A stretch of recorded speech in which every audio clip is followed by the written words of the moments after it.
ସମସ୍ତେ ଆମେ ଭଗବାନଙ୍କର ନାମ ଗ୍ରହଣ କରିବା ପୂର୍ବରୁ ନାମର ମହିମାକୁ ପଢିବାର ଥାଏ।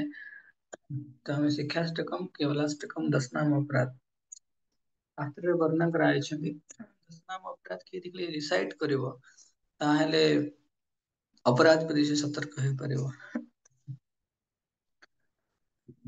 ହରିନାମର ଶୃଙ୍ଖଳାରେ ଆମେ ଶ୍ରବଣ କରୁଥିଲେ କି ମିଥ୍ୟା ଅହଙ୍କାରରେ ପତିତ ଆମେ ଆମ ଭଳି ସୁବଦ୍ଧ ଜୀବ ମାନେ କେମିତି ଆମେ ହରିନାମକୁ ଆକ୍ସେସ କରିବାର ଅଛି। ତ ଭାଗବତମର ପ୍ରଥମ ସ୍କନ୍ଧରେ ବର୍ଣ୍ଣନା କରାଯାଇଛନ୍ତି कि जन्माद्यस्य यतः अन्वयादितस्य यतः अन्वयादितरतः चार्थेषु अभिज्ञस्वरात् तेजो वारी मृदाम ଯଥା ବିନିମୟ। ତ ଭୌତିକ ସଂସାର କେମିତି ବର୍ଣ୍ଣନା କରାଯାଇଛି କି ଭୌତିକ ସଂସାର ହେଲା ଆଧ୍ୟାତ୍ମିକ ଜଗତର ରିଫ୍ଲେକ୍ସନ। ଅର୍ଥାତ୍ ଭଗବାନ କୋଉଠି ରୁହନ୍ତି? ଭଗବତ ଧାମରେ ରୁହନ୍ତି। ଭଗବାନ ଆମ ପାଖରେ ନାହାନ୍ତି ଏଠି। ଭଗବାନ ଭଗବତ ଧାମରେ ରୁହନ୍ତି। କିନ୍ତୁ ଏଇ ଯୋଉ ଜଗତ ଅଛି ଏଇଟା ଆଧ୍ୟାତ୍ମିକ ଜଗତର ଗୋଟେ ରିଫ୍ଲେକ୍ସନ, ପ୍ରତିଫଳନ। ତେଣୁ ବାସ୍ତବ ଆନନ୍ଦ ଭଗବତ ଧାମରେ ହିଁ ଅଛି। କିନ୍ତୁ ଏଠି ଯୋଉ ସୁଖ ଆଉ ଶାନ୍ତି ଆମେ ପାଉଛେ ତାହା ଏଟା ଜଡ ଆନନ୍ଦ। ମାନେ ଆମ ଶରୀରକୁ ନେଇକି ଶରୀର ସୁଖ ଆମକୁ ପ୍ରାପ୍ତ ହୁଏ। ତେଣୁ ସେଥିପାଇଁ କମ୍ପେୟାର କରାଯାଇଛି କାହା ସହିତ? ଜଣେ ଯେମିତି ମରୁଭୂମିରେ ଜଳର ଆଭାସ। ମରୁଭୂମିରେ ଖରା ରାସ୍ତାରେ ସଡକ ଉପରେ ପିଚୁ ରାସ୍ତା ଉପରେ ଦେଖିବା ଆମକୁ ଲାଗୁଥିବ ଗୋଟେ ପାଣି କିଏ ଢାଳି ଦେଇଛି। ତେଜୋ ବାରି ମୁଦାମ ଯଥା ବିନିମୟ। ପାଣିରେ ସ୍ଥଳଭାଗ କିମ୍ବା ଅଗ୍ନିରେ ଜଳ। ତ ଏଇଭଳିଆ ପ୍ରତୀତ ହୁଏ ଭୌତିକ ଜଗତ। ସେଥିପାଇଁ ବର୍ଣ୍ଣନା କରାଯାଇଛି ଏହା ବଦ୍ଧ ଜୀବ ମାନେ ଯେ ଜନ୍ମ ମୃତ୍ୟୁ ଜରା ବ୍ୟାଧିରେ ଗ୍ରସିତ ହେଇଛି, ତ ସେଇ ଜୀବ ମାନଙ୍କ ପ୍ରତି ଏଠି କଣ ମୋହ ସୃଷ୍ଟି କରେ। ଅର୍ଥାତ୍ ଆମକୁ ଲାଗେ ଏ ଦୁନିଆ ଟା ସତ।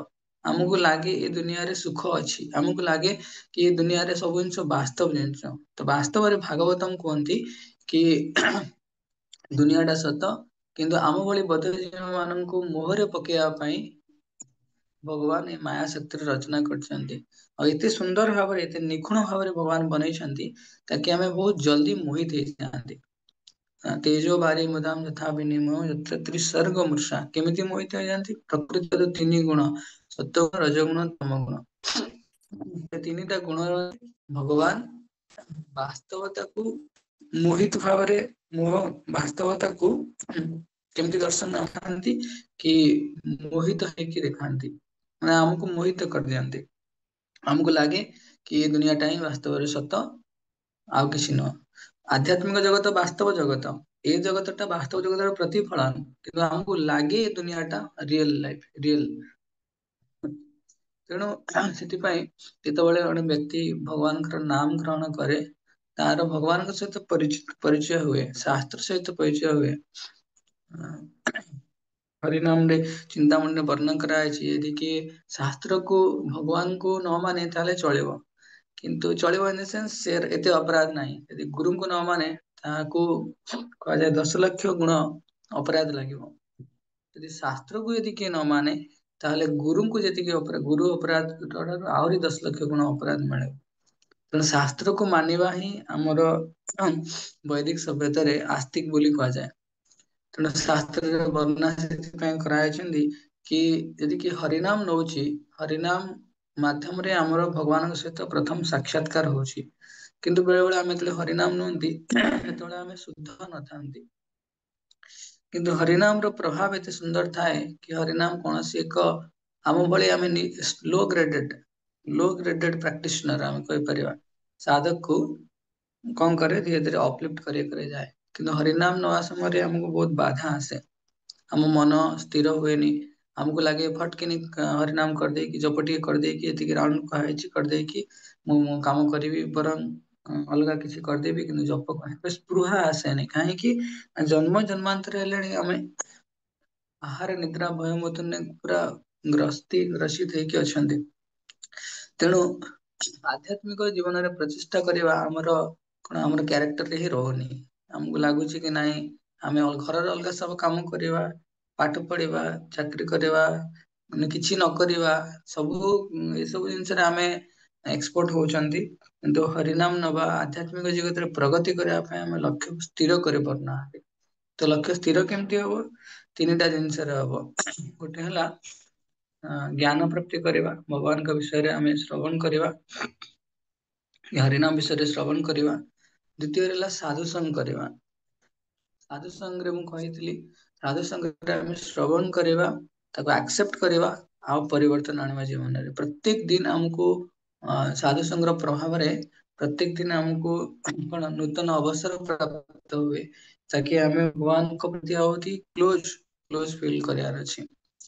ସାଧୁ ସଙ୍ଗରେ ଆମେ ଯେତେବେଳେ ଥାନ୍ତି, ସେତେବେଳେ ଆମର ସାଧୁ ମାନେ କଣ ପ୍ରଭୁପାଦଙ୍କୁ କୁହାଯାଏ ଆମ୍ବାସେଡର ସ୍ପିରିଚୁଆଲ ୱାର୍ଲଡ। ଆଧ୍ୟାତ୍ମିକ ଜଗତରେ ସେଟା ରାଜଦୂତ, ଅର୍ଥାତ୍ ସେମାନଙ୍କ ମାଧ୍ୟମରେ ଆମର ଆଧ୍ୟାତ୍ମିକ ଜଗତ ସହିତ ପରିଚିତ ହୁଅନ୍ତି ଆମେ।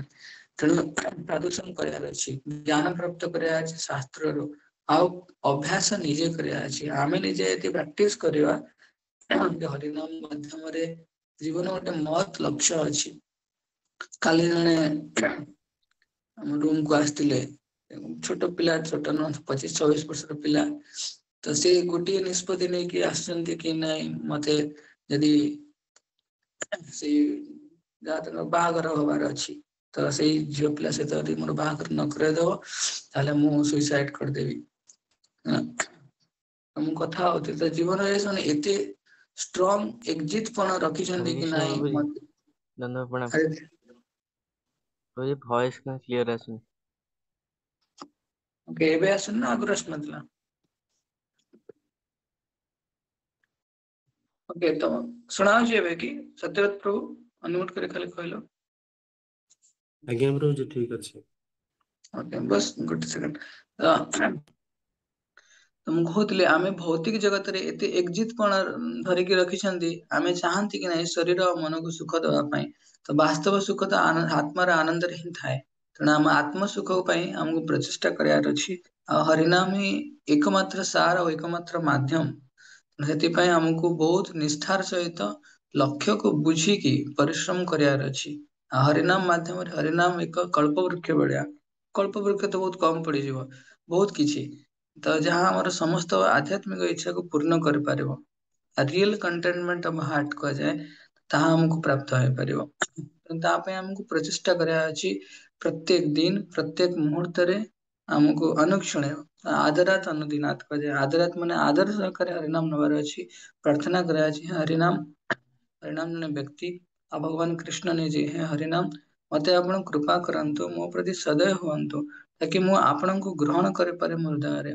ମୋ ହୃଦୟ ତ ବହୁତ ଗୁଡା ଅନର୍ଥ ଭର୍ତ୍ତି ହେଇକି ଅଛି, ନା ଆପଣଙ୍କ କୃପା ଆଶୀର୍ବାଦ ହେଲେ ମୁଁ ଆଧ୍ୟାତ୍ମିକ ଜୀବନରେ ପ୍ରଚେଷ୍ଟା ପ୍ରାପ୍ତ ହେଇପାରିବି। ତେଣୁ ସେତିକି ଉତ୍ସାହର ସହିତ ଆମକୁ ଜପ କରିବାର ଅଛି। ଆଉ ଜଣା ନାହିଁ ପ୍ରତ୍ୟେକ ଦିନ କାହା ପାଇଁ ବହୁତ ଲୋକ ଡେଥ ମରିଯାଉଛନ୍ତି। ପ୍ରତ୍ୟେକ ଦିନ ଆମକୁ କୌଣସି ଅବସର ଛାଡିବାର ନାହିଁ। ଭଗବାନଙ୍କ ନାମ ପାଖକୁ, ଭଗବାନଙ୍କ ପାଖକୁ ପାଖେଇ ଆସିବା ପାଇଁ, ଅର୍ଥାତ କ୍ଲୋଜ ଟୁ କୃଷ୍ଣ।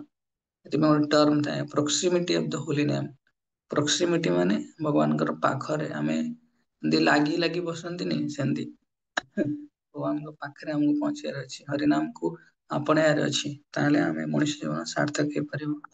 ଠିକ ଅଛି, ଆସନ୍ତୁ ଆମେ ସମସ୍ତେ ହରିନାମଙ୍କ ପ୍ରତି ଦୃଢ ସଂକଳ୍ପବଦ୍ଧ ହେଇକି ତାଙ୍କୁ ଗ୍ରହଣ କରିବା ନିଜ ହୃଦୟରେ। ଏବଂ ଏଇ ମଣିଷ ଜୀବନକୁ ସାର୍ଥକତା ପାଇଁ ହରିନାମକୁ ପ୍ରାର୍ଥନା କରିବା। ହରେ କୃଷ୍ଣ।